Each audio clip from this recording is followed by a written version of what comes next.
second, man. I'm pulling back on the road right now.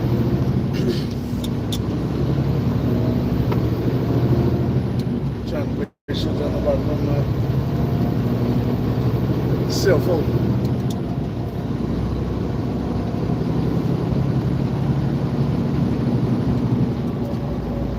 Alright. So I'm gonna be 100.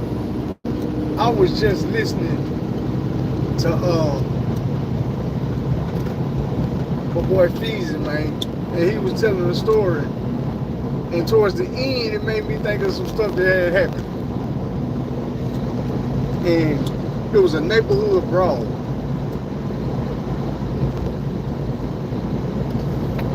So this is what it was.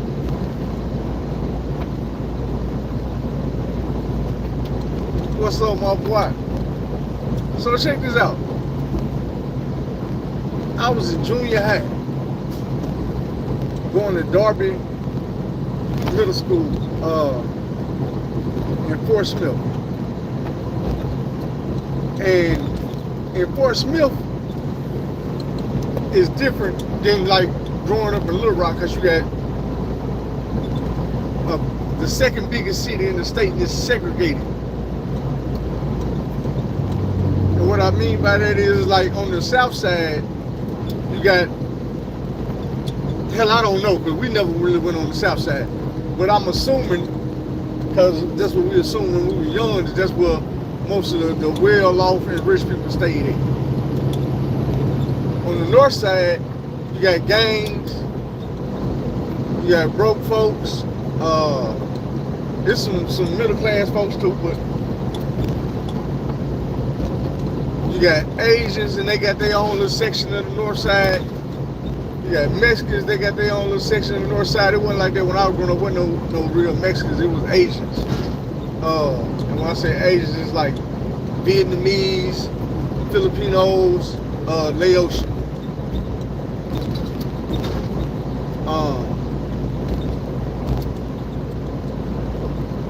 We had some Crips. We had IGDs, GDs, all kind of G's that probably ain't even around no more. But for the most part, it was black and white and Asian. At Darby, it was a mixture of everything. So one day, we get a new student in school. It's a female, tall, looked like a white girl, but she really mixed with, like, she was white, but she was from Cali, and they used to wear like the eyeliner around their eyes, the lip line around their lips. She used to wear a lot of makeup. She wore the big pants sagging with the button-down shirt, one button at the top, and then it be open with a sports bra or something under like that. We ain't gonna lie. Like, to us, she was sexy because she was new, she was different. So with her, she was different. So we took a liking to her, and she was cool. She was kind of hood. She was not like no other white girl at this school. She was hood. A lot of us tried to holler, tried to get the phone number. Nobody was getting it. Nobody was getting it. So, you know what I'm saying? So like a couple weeks go by, but she cool though. She messed with us. We all used to kick it with her. So this one particular day,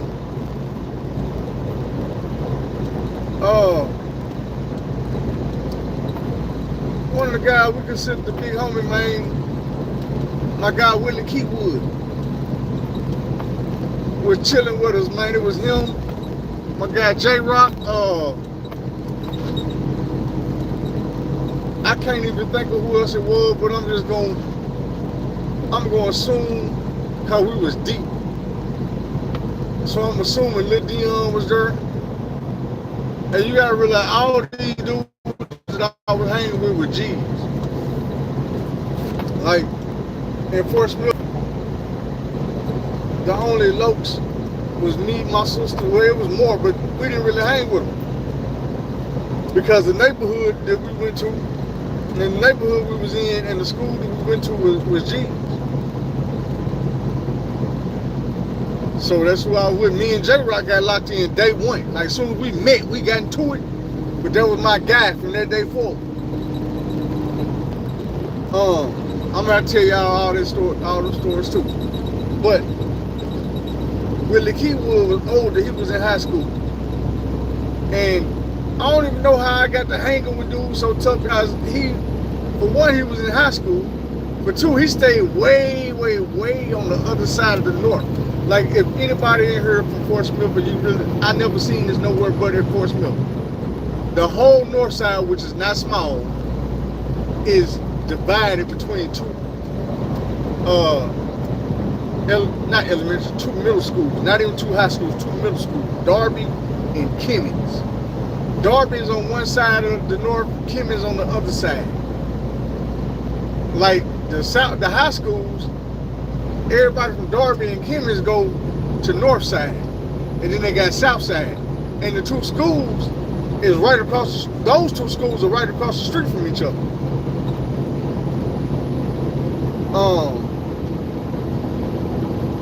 Willie was a Kimmins nigga, the only one I ever really just knew. But he got kicked out of Kimmins, so I guess he was either at Darby or hanging around, I don't know. But I would walk all the way like an hour to go to Dude's house on that side of town. And it was beneficial. He would take me over to one girl, Stephanie's house, where I would receive oral stimulation. She just loved to do that. Like, Willie was the first person I ever seen cut his ankle monitor off and put it on the dog. Like, I was fascinated with that shit, because dude would come home, he'll wear it to school. I don't know how he used to get it off. He didn't cut it off, he used to take it off. But dude would take off the ankle monitor when he got home from school and put it on the dog and just hit the street. Come back home and he'll put it back on and go to school.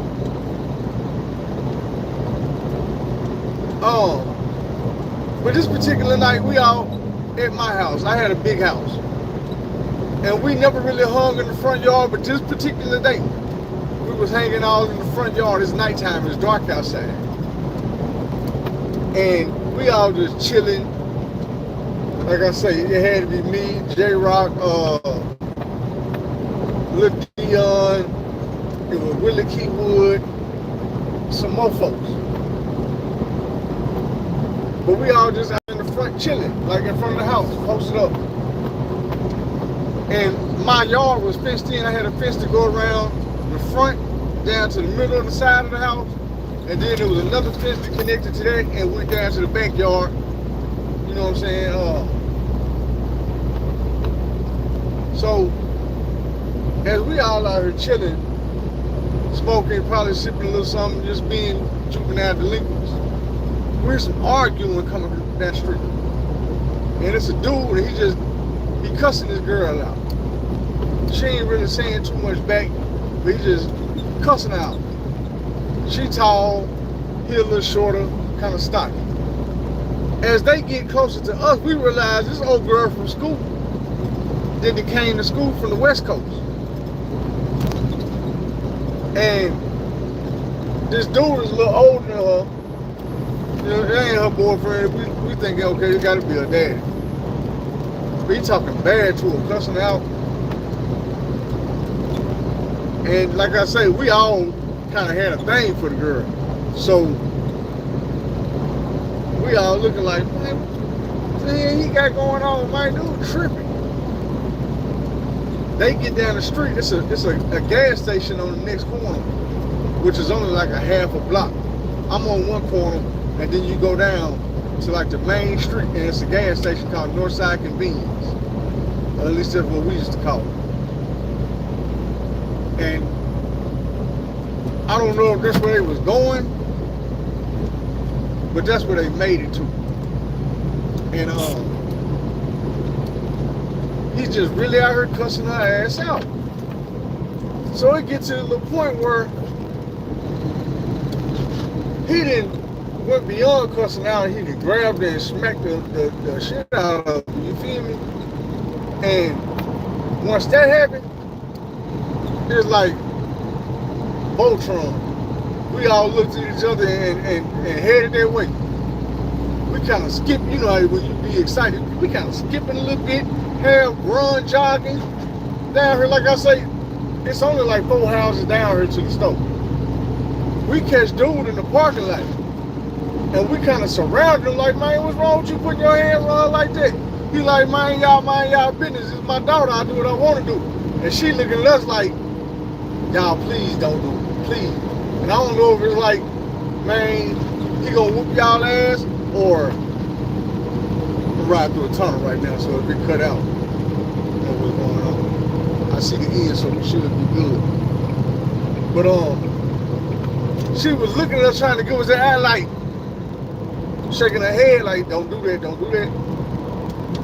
Man,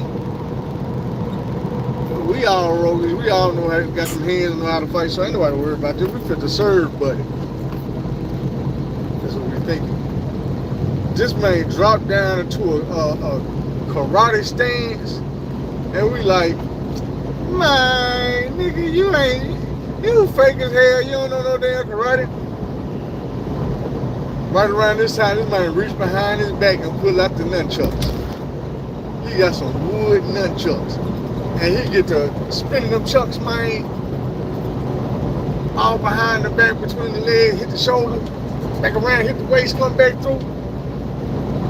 And now, I ain't gonna lie, 99% of us is like, I ain't ready to dive off in that. When I tell you, Willie Keywood jumped through the motherfucking nunchucks, got hit 2-3 times, and it didn't face it. Another thing about Willie wasn't just a muscle bound, but he had some size on him. He was cut up. He was bigger than most people out hanging around as far as muscle wise. The man was cut up. But he dove off in there, man, and got hit a couple times. But he took enough of them hits that we could get in there without getting hit. And we got on dude's ass, man. And this man was hitting us with the kung fu grip. He kicking. I'm talking about all this shit. We got the nunchucks away from him. But dude is kicking folks and folks falling and flying, getting back up. Man, it's like a cartoon how it just be a big ass dust ball. Man, it was like that in that motherfucking parking lot at the gas station. And we finally ended up beating dude's ass, man. And old girl just sat there screaming the whole time like, get off him, get off him. That's my dad. Like, we saving your ass. But when it was all said and done, I ended up with the nunchucks. Of course, you know, we all go back down to my house, we kicking this shit. That night, I remember when I went to bed, I hung the nunchucks up on my bedroom door, on the doorknob. And when I woke up, they was gone. I ain't seen my nunchucks for a long time. I seen them one day, they was in my stepdaddy's drawer, the bottom drawer. And I said, oh, this motherfucker stole my damn nunchuck. And I was thinking, he probably thought he was saving me, like I was gonna go do something with him. I don't know if he knew how I ended up getting them. But that's how I ended up getting the nunchuck. We went down there with my buddy ass. Now that wasn't no long story. So I'm gonna tell y'all what. I'm gonna tell y'all how me and J-Rock met. We met in the 6th grade. I had just moved to Fort Smith. I was staying with my auntie, and it was a school right up the street from my auntie house, like same way it was with my house in the convenience store. I think the name of the school was Ballman or something like that. I went there for one day. And I don't even know how I ended up going to the school for one day, because they was talking about they couldn't admit me. So I ain't go back the next day. I ended up going to a different school. But the other school I went to was on the south side. Now, real talk, I'm the only black person in my class at this second school. I'm behind on the work because I ain't been studying what they studying. I ain't up to par. But I'm getting an A every day. The teacher give me an A. I'm the only black person in class, so she giving me an A. That's what I was feeling like. There was 2 more black people at the school. It was just us 3. The other 2 wasn't in my grade. They was brother and sister. It was a boy and a girl. I stayed at that school for 1 week. By the time that week was up, we had got our house, and I was on the north side again. So I went to a school called Tillis. Now the first day of school for me, J-Rock ain't in school. I'm in the 6th grade. There's 2 6th grade classes. It's Miss Young class, that's me. J-Rock was in my class too, but like I said, he wasn't in school. I can't remember who the other teacher was, but I remember it was a girl in that classroom named Aisha. When I seen Aisha, I was like, yeah, that's me right there. That's your boy. We get outside. We on recess. I slide over with Aisha and like, hey, I'm Phil. What's your name? My name Aisha. I'm like, yeah, you my girlfriend. She's like, nah, I can't be your girlfriend. I'll be your friend. I'm like, shit, alright, but you gonna be my girlfriend. Know what you watch. We gonna see. She's like, alright, whatever. So I spent the whole recess trying to get at her. She telling me we can be cool, we can be friends or whatever. So we just chopping it up. Now the next day, it's a new nigga in school. He ain't new, but he new to me because he wasn't here yesterday. This J-Rock. Light-skinned dude. Probably about 5'11", 5'10". We in 6th grade, so I'm like, I'm 5'5", 5'6". Little midget.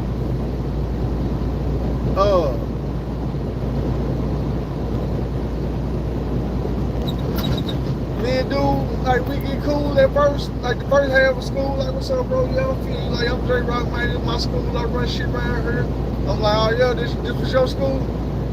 Yeah, it's my school now, bro. Like we both the same type of dude. So we get outside and on recess, and I'm like, hey, J-Rock, check this out. That's my girl right there. He like, who? I'm like, Aisha. He like, nigga, that's my girlfriend. I'm like, nigga, whatever, nigga, that's my girl. Watch this. Aisha, come here. She came over there. I'm like, who your boyfriend? She was like, J-Rock. We beefing. Off the bat, we beefing. We get into it. Over Aisha. But after that was over with, inseparable. Like, when I say inseparable, I didn't go home after school. I went to that nigga house. I live this way, he lived that way. I went that way. Get to his house, we kicking it all night. Wasn't no cell phones back then. I spent the night at his house. I ain't even got no clothes to wear to school the next day. He like, man, shit, you wear these black Dickies. He give me a pair of Dickies. I ain't never had no Dickies before. This was my introduction. He said, man, wear this Snoop Dogg t-shirt. It was a black t-shirt with Snoop Dogg face on it with a blue beanie. Shit, fuck it. I come back, I got my feelers on, black Dickies, black shirt. I ain't been home yet. I ain't even been home yet. Go to school. My sister came, because Darby, my sister was already in junior high. Darby's across the street from Tillis. So my sister came over there, found me at school, and then she went back to school and called my mama. And like, yeah, he over there. Let my mama know I was over there. me and J-Rock chilling. I think it was like 3-4 days before I ever went home. I'm borrowing clothes from this nigga every day. And the thing about it is, the teacher already know what's up. Cause like, she been teaching dude all year. She done seen dude wear these clothes. She know I can't fit the shit. Man, nigga long as hell, I'm trying to cuff him, man. We ain't got no starch, no iron, I ain't ironing the shit, I'm just throwing the shit on.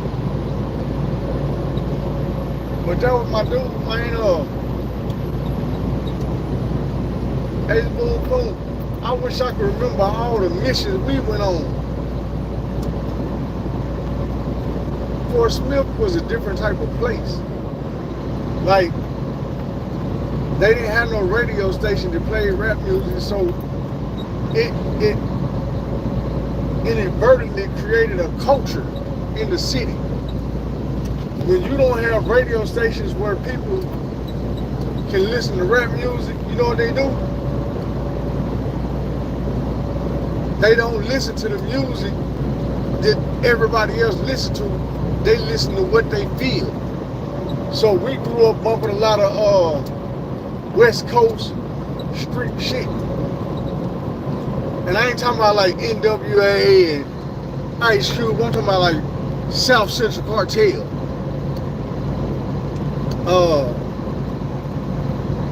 Right around that time, that's when E40 came out with the, I keep the mirror in my pocket and I practice looking at home. You know, all that good stuff. Trying, like the Contra's Daughters. Just different stuff that just, people was listening to it, but it wasn't the radio stuff. We was getting our music off the box. If y'all, anybody in here old enough to remember the box. But another thing it did was it created a culture for the music where people would buy CDs, buy tapes. CDs were just now coming out. And since everybody was buying CDs, everybody was putting CD players in their car. If you put CD players in your car, then you're gonna put sound in your car. Niggas putting sound in their car here, and niggas started getting, Fort Smith, niggas was riding around on switches, hydraulics. Because one, the music we was listening to from the West Coast, and when we watched them videos, the niggas on the West Coast was riding around with hydraulics. In Little Rock, every now and then you would see somebody with hydraulic. Fort Smith, it was the thing. Niggas rode on spokes, hydraulics, and goddamn me had sound in their car. Loud. Niggas had some house speaker 20s in there. Anything just to make it loud as hell. With some switches on it and some D's. Even if it wasn't D's, niggas still had spokes.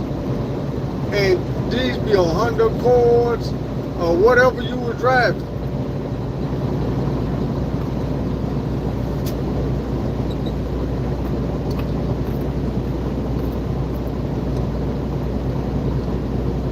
Fort Smith was just different. We to the best of my knowledge, when I was growing up, we were young, so if it was some clubs, we wasn't old enough to get in no way. So we had a house party culture. Where I'm talking about party, the strobe lights, disco balls, DJs. We used to throw house parties when it wasn't a house party. The Red Roof Inn, Econo Lodge, a few other places. Niggas would rent the hotels, the lobby, not the lobby, what's that room called? The ballrooms and shit. And be charging at the door.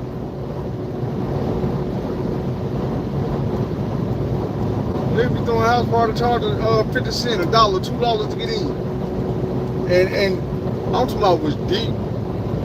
I can't tell you how many times I showed up at a house party and my big sister was there and she was like, oh man, I gotta go. My little brother pulled up.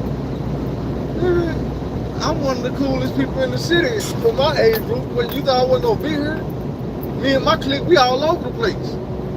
We well known. We whooping ass. We had all the girls. We had all the parties. You know what I'm saying? We always into something. And no matter how big Fort Smith was, it seemed like you could always, wherever you were going, you could.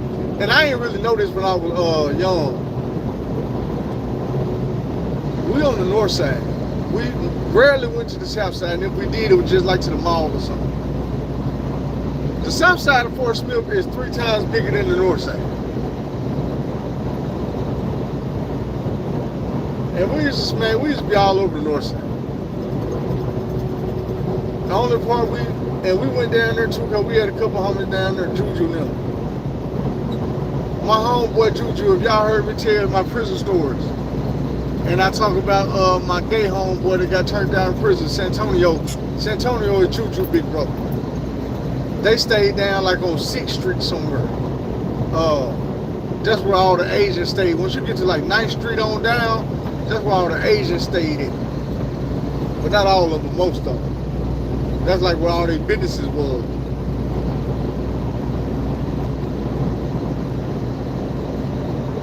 So, I mean, there's other things to go on with Fort Smith. But I don't want to try to skirt around everything and see little stuff right now when it could be a whole story later on.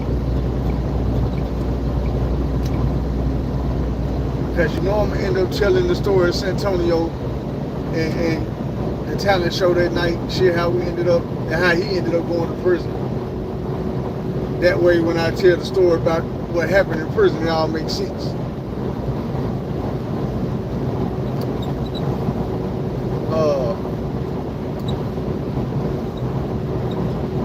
I know I got to go about 30 minutes.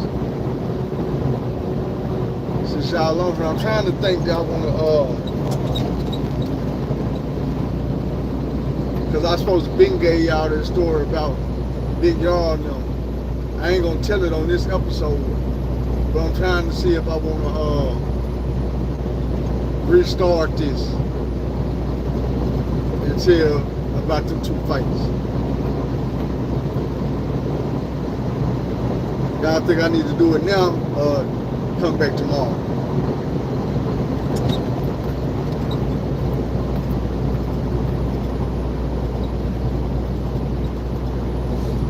First person to say something, that's what I'm gonna go with. And if y'all ain't gonna come back for another episode, then I just hope till tomorrow.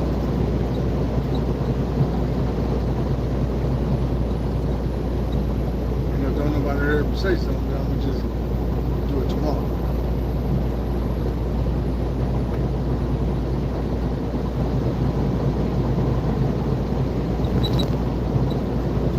Alright, man, we're gonna do it tomorrow. Before y'all go though, man, y'all hit the like button, subscribe, and then I'm gonna come back tomorrow with them other fights, stories, and one of them gonna be alternative school, the other one gonna be in prison. So after that, we're gonna go ahead and crank up the prison stories because it doesn't make sense because the prison fight gonna be my first fight in prison.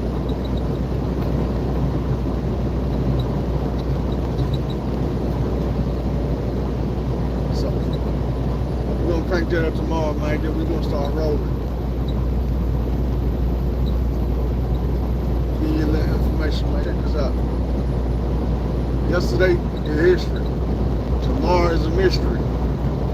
Today is a gift. That's why we call it the present. Enjoy that. Y'all be safe out there, man. We out.